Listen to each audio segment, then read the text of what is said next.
Hindi ko inasahan ito guys na magkatotoo po ang ipinapaabot ng ating kaibigan ngayon. Marami pong nagtanong sa atin, meron pong anong tawag dito? Mga ibon na napakarami dito sa amin. Ano po ba ang ibig sabihin? Kaya natakot sila guys. Akala po nila kalamidad. Kaya sinagot natin sila kasi po sinabi po ng ating kaibigan kapag may sign po ng mga virus, kapag mayroong mga ibon na nagsingliparan po sa area na yan, kung saan po nasagupa ng mga tao nakikita, kaya ipinapaabot ko sa kanila, no? Sinagot ko po ang kanilang chat, lalo na si Ate Blumaris, nagtanong yata sa akin yan, sabi ko, at saka si Mama Danilia, na yung sign na yan ay mayroong virus na paparating. Ngayon guys, nagkatotoo talaga ang mga sinasabi ng ating kaibigan. Meron pong nagpatanong ngayon guys, kung meron po ba tayong gamot herbal na pwede sa monkeypox. Nag-viral po ngayon sa Davao, meron po tinamaan.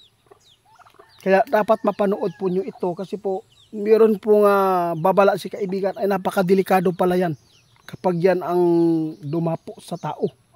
Kasi po pwede maghawa-hawa kaibigan. Salamat po napakaraming mga tao kaibigan na nagpaabot sa atin yan. Sabi nila napakarami po daw mga ibon doon sa kanila.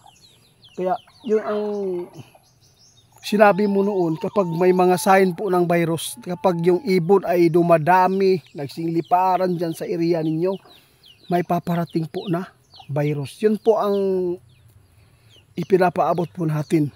Kaya mag-ingat kayo. Kaibigan, gaano po ba ito ka delikado yung monkeypox kapag walang mga gamot na mailagay po?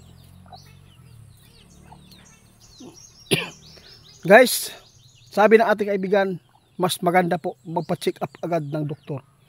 Kung walang pira, kung walang mabibili, walang pang padoktor, kasi naranasan po natin ito guys. Sa totoo lang, hindi po natin ito ipagmamayabang po ang langis ni Bro Larry.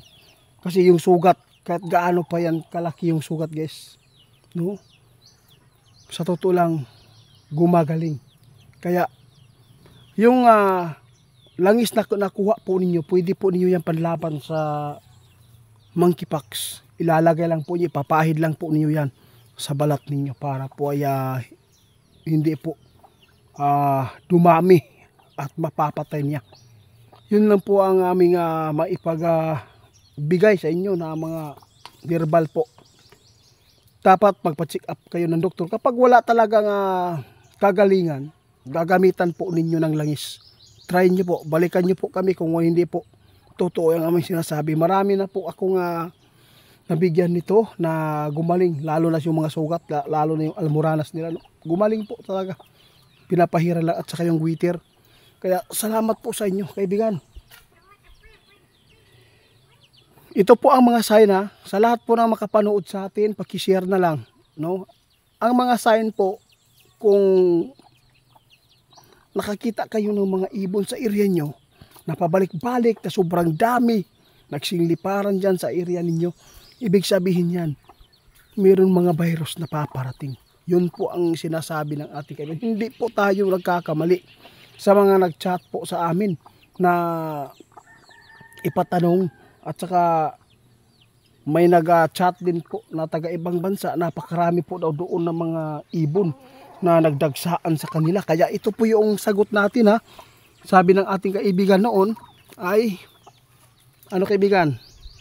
Virus yan. Hindi yan kalamidad. Kaya dapat po mag-ingat kayo sa virus ngayon dahil ang virus, pwede yan na ikakamatay po ng tao. Pwede pong mabubulok, no? Mabubulok pa yung balat nyo dahil sa monkeypox. Napakadelikado po yan. Ngayon nag-viral po ngayon guys, napakarami pong natatakot. Kaya marami nagpaabot sa atin kung ano po daw ang herbal. Kaya ito po ang sagot ko, before kayo magpunta sa herbal, magpa-check up muna kayo ng doktor kung meron silang may rekomenda ng mga gamot. Yun po ang bibilhin nyo at inumin. dapat sumunod kayo sa kung ano man po ang recommendation po ng doktor sa inyo, ha? Para po hindi po kayo mapapahamak. Kung hindi po talaga gumaling, subukan nyo yung tawag dito, yung herbal, no, galing sa amin, at saka yung langis, pwede din po yan ipahid. Yung langis po talaga, ipahid mo yan, sigurado. Kaibigan,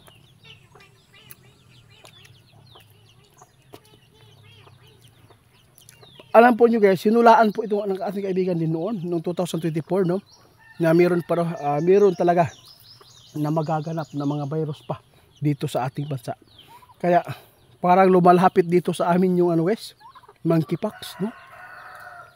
Yung Davao, ilan na yata yung tinamaan po ng monkeypox. Delikado po yan kasi po naghahawa yan guys. Kapag hindi yan maalalayan po agad ng doktor, siguradong